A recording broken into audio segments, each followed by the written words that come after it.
Hello students, this video will review the steps for how to add color to a digital painting using Kleki.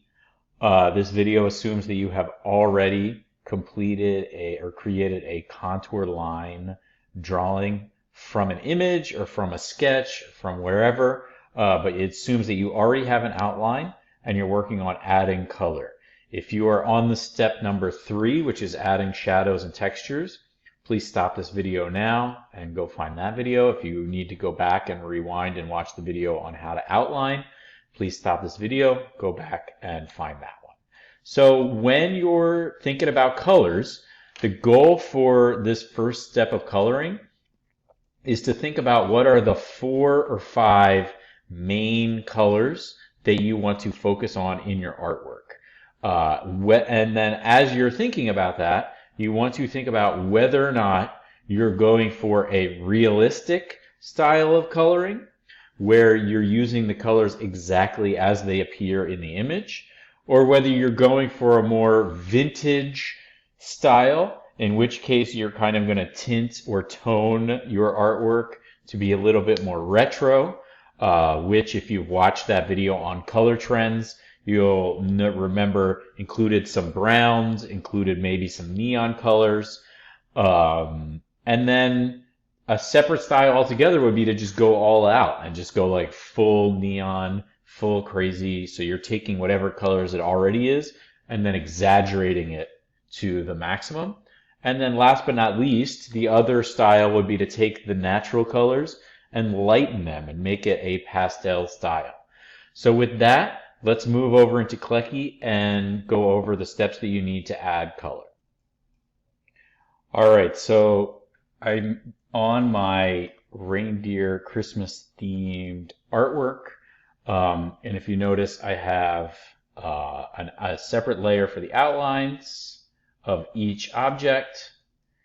And I have separate layers for the pictures that I can either turn on or off. For this first part, I'm going to turn the picture layer all the way up for just like picking colors. And now I'm going to go to, I do want to always be remembering to make a new layer for every step of this process. So I do want to make a new layer, double click and call this reindeer color and hit rename. And then I want to make a new layer and call this Xmas tree color. So I will pop that there. I'm placing the color layer underneath the outline. So this way, when I'm brushing the outline, if I go over the lines, the outline will show through. But I'm looking at this reindeer, and all I really want to think about, I know that there's a lot of different tints and shades of brown and beige in this artwork. I'm going to choose one color that is kind of right in the middle of all of them. So I'm going to look for a color on this artwork that's kind of like a medium brownish gray, and I'm going to right click on my picture to sample the color. If you don't have a mouse, you can press Alt and click to find that color, but I'm looking for kind of like a medium brown, and I'm going to just put that dot there for medium brown. Then I'm going to get a dark brown up here for the antlers. There we go. No, that's like too gray. There we go. And I feel like that's good for now. I will get into more colors and shades and tints and tones when I'm adding the shadows. But for this first part, I really can do that with just that amount of color. So then I'm going to just zoom in. I'm going to take this color by right-clicking, and I'm going to make sure I fill in this whole area with that color.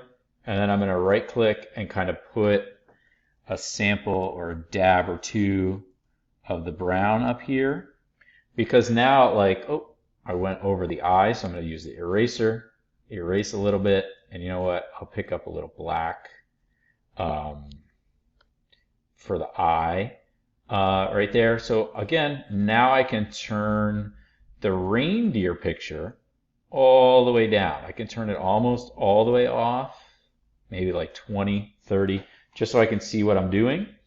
And I can just start to sample, and I'm just going to kind of follow along the edge.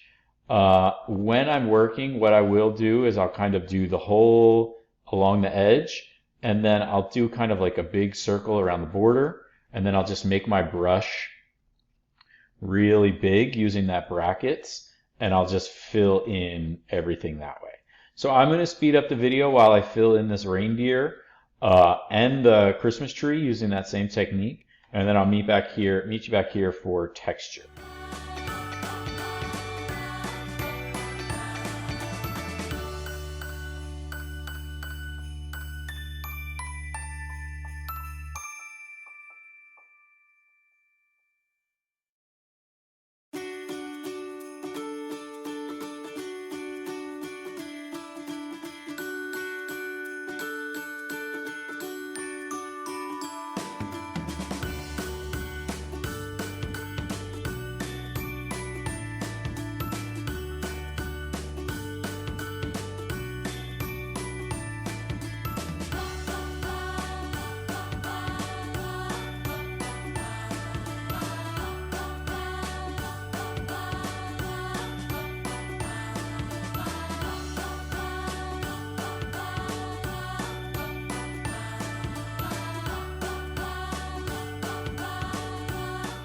All right, students, so I went through and colored my reindeer.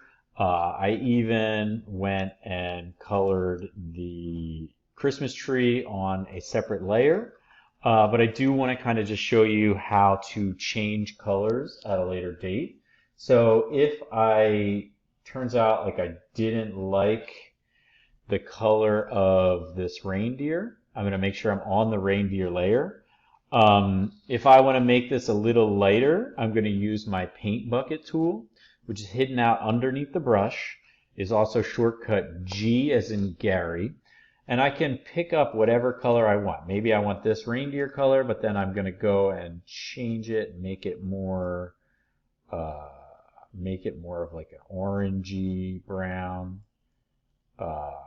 Here we go. And then I'll just click on that brown and it's turned into that darker brown. Honestly, I don't really like that. Maybe make it more of a beige. That is okay. That's your choice, how you want to do it. So say, for instance, I was trying to make it so that the two colors matched. I could even take the beige from the base of the tree and make sure that the mousse matches the base of the tree. If I wanted to change the shade of the tree, I could choose like a more earthy, whoa, I'm on the wrong layer, Christmas tree color. Make the Christmas tree color a little bit more earthy green, a little bit more regular green, just by playing with this. Maybe it's like a silver tree. So I'll choose kind of like a silver.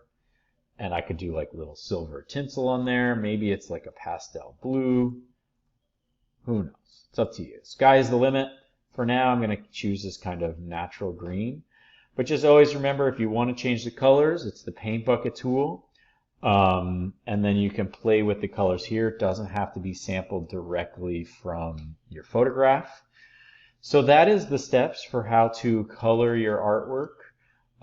In the next video in this series, I'll focus on how to add shading and texture to these two objects. And then in the third or fourth installment, we'll do how to arrange these into a pattern so that you get a seamless wrap or pattern. Hope everybody is safe and well, and have a great day.